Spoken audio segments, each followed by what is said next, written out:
네, 데이터베이스 작업을 하다가 그 저장 버튼을 누르기 직전에 그 긴장되는 순간 다들 상상되시죠? 특히 수백만 건의 데이터를 바꾸는 중이라면요. 모든 게 완벽하게 반영되거나 아니면 한순간의 실수로 전부 되돌려야 할 수도 있잖아요. 오늘은 바로 그 데이터베이스의 되돌리기와 영구 저장을 관장하는 핵심 기술 TCL에 대해 깊이 파고들어 보겠습니다. 네, 보내주신 너지원 TCL 자료를 보니까 단순히 명령어 기능만 나열한 게 아니더라고요. 그보다는 데이터의 무결성과 안정성을 어떻게 보장하는가 하는 그 근본적인 원리가 잘 담겨 있었어요. 사실 뭐 커밋, 롤백 이런 건 개발자라면 누구나 알죠. 하지만 오늘은 그 이면에 숨어 있는 데이터베이스의 철학, 또 성능의 비밀, 그리고 여러 사용자가 동시에 데이터를 만질 때 벌어지는 그 아수라장을 어떻게 정리하는지 그 심층적인 이야기까지 나눠보려고 합니다. 맞아요. 혼자 작업차 할 때의 규칙도 중요하지만 현실은 수백, 수천 명이 동시에 접속하는 전쟁터잖아요. 이 혼란 속에서 데이터의 일관성을 지키기 위한 격리 수준이라는 개념까지 파고들면 정말 흥미로울 겁니다. 이 모든 게 어떻게 맞물려 돌아가는지 지금부터 한번 제대로 파헤쳐 보시죠. 좋습니다. 그럼 다들 아시는 얘기는 좀 건너뛰고 바로 본질로 들어가 보죠. 커밋은 저장 확정, 롤백은 취소, 이건 다 아는 건데 진짜 중요한 건 이게 데이터베이스마다 다르게 작동한다는 점 아니겠어요? 자료에 나온 오라클과 SQL 서버의 차이점, 이거 정말 중요해 보이던데요. 바로 그 지점부터 시작했는데 맞아요. 이게 그냥 문법 차이가 아니고요. 데이터베이스를 설계한 철학의 차이를 보여주거든요. 오라클은 기본적으로 명시적 제어를 강조해요. 개발자가 직접 커밋 또는 롤백이라고 선언해야만 작업이 끝나는 거죠. 네가 하는 모든 변경은 신중해야 최종 결정은 네가 직접 내려 이런 메시지를 주는 거예요. 반면에 SQL 서버는 기본적으로 자동 커밋, 즉 오토 커밋 모드예요. 모든 인설트, 업데이트, 딜리트 구문 하나하나가 실행되는 즉시 그냥 바로 커밋이 되어버리죠. 잠깐만요. 그럼 제가 오라클 환경에서 정말 공들여 짠 코드를 SQL 서버로 그대로 옮기면 제 의도랑은 전혀 다르게 모든 업데이트 문이 실행 즉시 그냥 영구 저장이 될 수도 있다는 거네요? 여러 단계를 거쳐서 마지막에 한 번만 커밋하려던 로직이 완전히 망가지는 거잖아요. 아무런 에러 메시지도 없이 데이터가 조용히 망가질 수 있겠는데요? 이건 정말 아찔한데요? 바로 그게 실무에서 벌어지는 아찔한 실수 중 하나예요. 개발자는 당연히 트랜잭션 단위로 묶여있을 거라 생각했는데 실제로는 각 줄이 개별 트랜잭션으로 처리되면서 데이터 정합선이 깨지는 거죠. SQL 서버의 자동 커밋이 간단한 작업을 할 땐 편리하지만 복잡한 비즈니스 로직을 다룰 땐 반드시 명시적으로 트랜잭션을 시작하고 관리하는 습관을 들여야 해요. 편의성과 안정성 사이의 트레이드오프를 보여주는 아주 좋은 예시죠. 그 편의성이라는 게 성능에는 오히려 독이 될 수도 있겠네요. 자료에 있던 성능 팁이 바로 그 얘기죠. 100만 건 데이터를 입력할 때 한 건마다 커밋, 즉 자동 커밋처럼 작동하면 시스템에 엄청난 부하가 걸린다고요. 네, 맞아요. 왜냐면 커밋이 단순한 메모리 작업이 아니기 때문이에요. 커밋 명령이 떨어지면 데이터베이스는 이 변경은 이제 영원히 보존되어야 한다. 이 약속을 지키려고 변경 이력을 로그 파일에 기록하고 그 파일이 물리적인 디스크에 안전하게 쓰였다는 확인을 받아야 해요. 이걸 로그 플러시라고 하는데 디스크 I/O는 굉장히 비용이 비싼 작업이거든요. 100만 건을 넣으면서 이걸 100만 번 반복한다고 생각해 보세요. 아우, 시스템이 버티질 못하죠. 네, 못 버티죠. 그래서 1만 건씩 묶어서, 그러니까 배치로 처리해서 커밋 횟수를 100번으로 줄이는 게 훨씬 효율적이라는 거군요. 디스크에 쓰는 행위를 100만 번에서 100번으로 줄이는 거니까요. 정확합니다. 이건 마치 장을 볼 때 물건 하나 살 때마다 집에 다녀오는 게 아니라 장바구니에 다 담아서 한 번에 계산하고 오는 것과 같은 원리예요. 자, 그럼 반대편에 있는 롤백으로 넘어가 보죠. 컨트롤 플러스 Z라는 비유는 이해가 쉬운데 사실 그 작동 방식이 훨씬 더 궁금해요. 데이터베이스가 어떻게 수백만 개의 변경 사항이 있기 전에 그 과거를 그렇게 완벽하게 기억하고 되돌릴 수 있는 거죠? 무슨 타임머신이라도 내장하고 있는 건가요? 타임머신, 아주 적절한 비유예요. 그 타임머신의 핵심 부품이 바로 언두 세그먼트라고 불리는 공간이에요. 데이터베이스는 어떤 데이터를 변경하기 전에 그 데이터의 원본을 이 언두 세그먼트에 잠시 폭사해둬요. 내가 이 값을 100에서 200으로 바꿀 건데 원래 값은 100이었어 하고 기록을 남겨두는 거죠.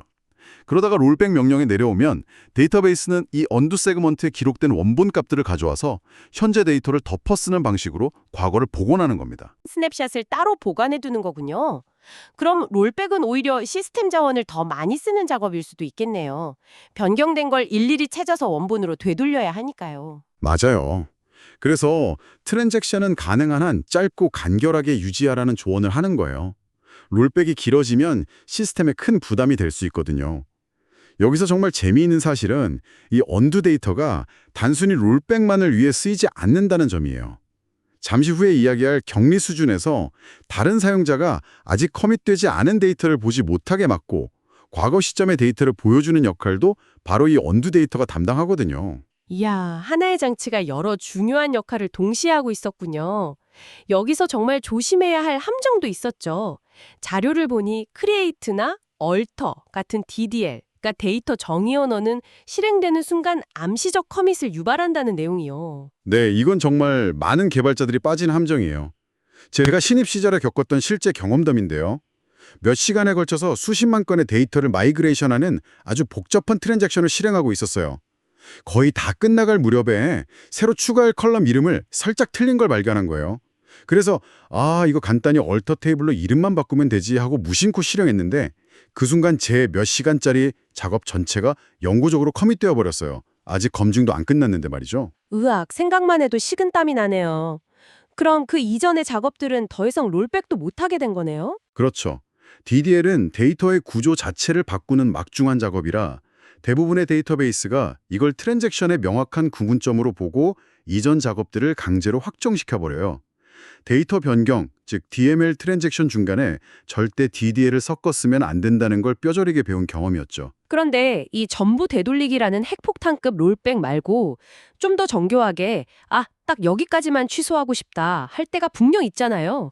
이때 쓰는 게 바로 세이브 포인트, 게임의 체크 포인트 같은 기능이죠. 네, 맞습니다. 긴 트랜잭션 안에서 중간 저장 지점을 만드는 기능이에요. 특히 여러 단계로 구성된 복잡한 업무에 아주 유용하죠. 자료에 나온 전자상거래 주문 처리 예시가 아주 좋은데요. 1. 먼저 주문 정보를 입력하고 세이브 포인트 SP 오더를 찍고 2. 재고를 차감한 뒤 세이브 포인트 SP 인벤토리를 찍고 3. 고객 포인트를 사용하고 나서 세이브 포인트 SP 포인트를 찍어요. 4. 마지막으로 배송 정보를 등록하려는데 여기서 주소 유효성 검사 같은 데서 오류가 났다고 해보죠. 이때 그냥 롤백을 해버리면 고객이 입력한 주문 정보부터 재고, 포인트까지 전부 원상복구되니까 고객은 처음부터 다시 해야 하는 최악의 경험을 하게 되겠죠. 하지만 롤백 투 SP 포인트를 실행하면 배송 정보 등록 시도만 취소되고 주문, 재고, 포인트 사용 내역은 그대로 살아있는 상태에서 주소만 다시 입력받으면 되는 거군요. 바로 그거죠. 사용자 경험을 해치지 않으면서 데이터의 일관성을 지킬 수 있는 아주 우아한 방법이에요. 하지만 이게 강력한 만큼 규칙도 명확해요. 전체 커밋이나 롤백이 실행되면 모든 세이브 포인트는 사라지고 특정 세이브 포인트로 되돌아가면 그 이후에 찍었던 모든 체크 포인트는 당연히 무효가 됩니다. 시간을 되돌렸으니까요. 그건 강력한 만큼이나 디버깅을 어렵게 만들 수도 있겠네요. 세이브 포인트가 한 10개쯤 얽혀있는 로직에서 실수로 잘못된 지점으로 롤백하면 데이터가 아주 기묘한 상태에 빠질 수도 있겠어요. 정확한 지적이에요. 그래서 꼭 필요할 때 명확한 네이밍 규칙을 가지고 최소한으로 사용하는 게 중요합니다. 남용하면 오히려 코드를 이해하기 어렵게 만드는 독이 될 수도 있죠. 자, 좋습니다. 지금까지는 우리 혼자 데이터베이스를 쓰는 이른바 싱글 플레이어 게임의 규칙들을 살펴봤어요. 하지만 진짜 세상은 수백, 수천 명이 동시에 접속해서 데이터를 읽고 쓰는 대규모 온라인 멀티플레이어 게임이잖아요. 여기서부터가 진짜 혼돈의 시작인데 데이터베이스는 이 아수라장을 어떻게 관리할까요? 드디어 격리 수준, 아이솔레이션 레벨이라는 개념이 등장할 차례네요. 네, 격리 수중은 동시에 실행되는 트랜잭션들이 서로를 얼마나 투명하게 무시할 수 있는지 혹은 얼마나 영향을 미칠지를 정하는 교통 규칙이라고 할 수 있어요. 여기서 데이터베이스에 영원한 딜레마가 발생합니다. 바로 데이터의 정확성, 즉 일관성과 시스템의 처리 속도인 동시성 사이의 줄타기죠. 규칙을 엄격하게 할수록 정확성은 올라가지만 차가 막히듯 속도는 느려지고 규칙을 느슨하게 하면 속도는 빨라지지만 여기저기서 사고가 터지는 겁니다. 그 사고들이 바로 너티 리드, 반복 불가능 읽기, 팬텀 리드 같은 현상들이군요. 이름만 들어도 뭔가 잘못됐다는 느낌이 팍팍 오는데요. 첫 번째, 더티 리드부터 제대로 짚어주시죠. 이건 가장 위험하고 치명적인 사고예요. 말 그대로 더러운 데이터. 즉 다른 트랜잭션이 수정했지만 아직 커밋하지 않은, 확정되지 않은 임시 데이터를 읽는 경우를 말해요. 예를 들어 제가 당신에게 100만 원을 송금하는 트랜잭션을 시작했어요. 당신의 계좌 잔액을 100만 원 늘렸죠. 아직 커밋은 안 했어요. 바로 그 순간 다른 트랜잭션이 당신의 잔액을 조회해서 돈 들어왔네?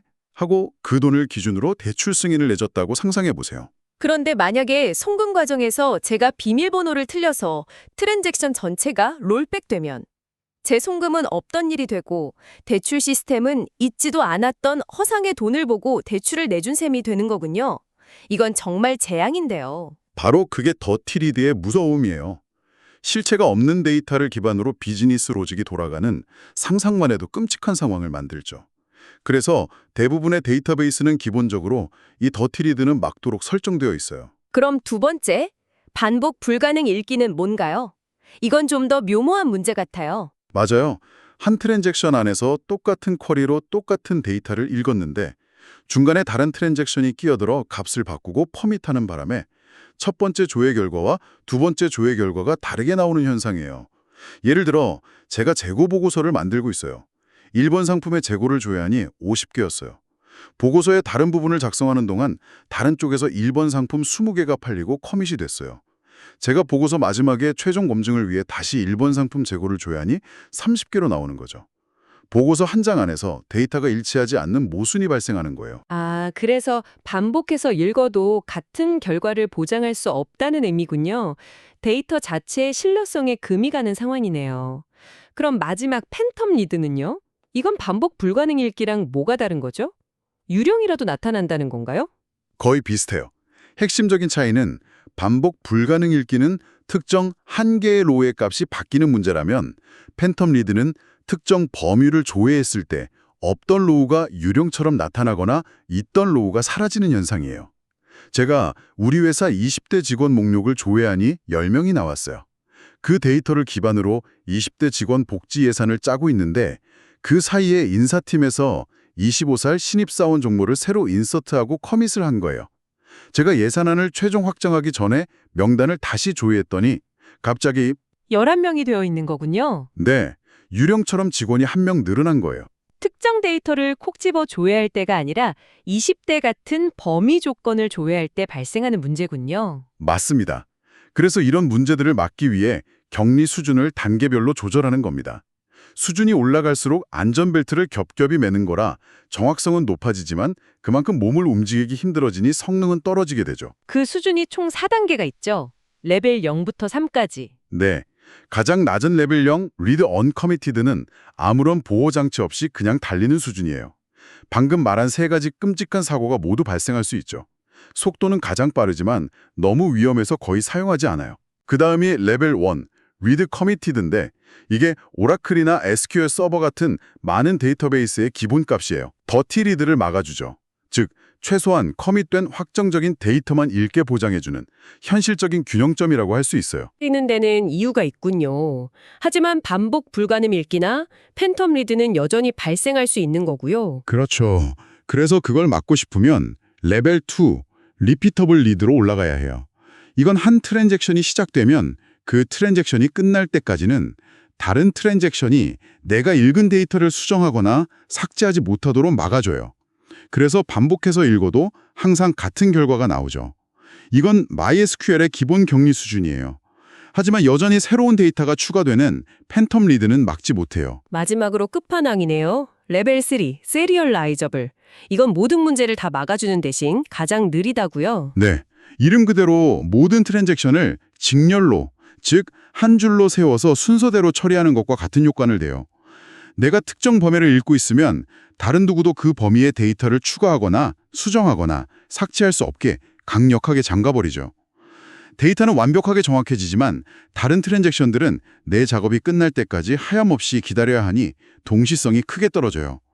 그래서 은행의 계좌 원장 처리처럼 단 1원의 오차도 용납할 수 없는 극도로 중요한 작업에만 제한적으로 사용됩니다. 오늘은 데이터베이스의 안정성을 지키는 핵심 기술들을 정말 깊게 파고 들어봤습니다.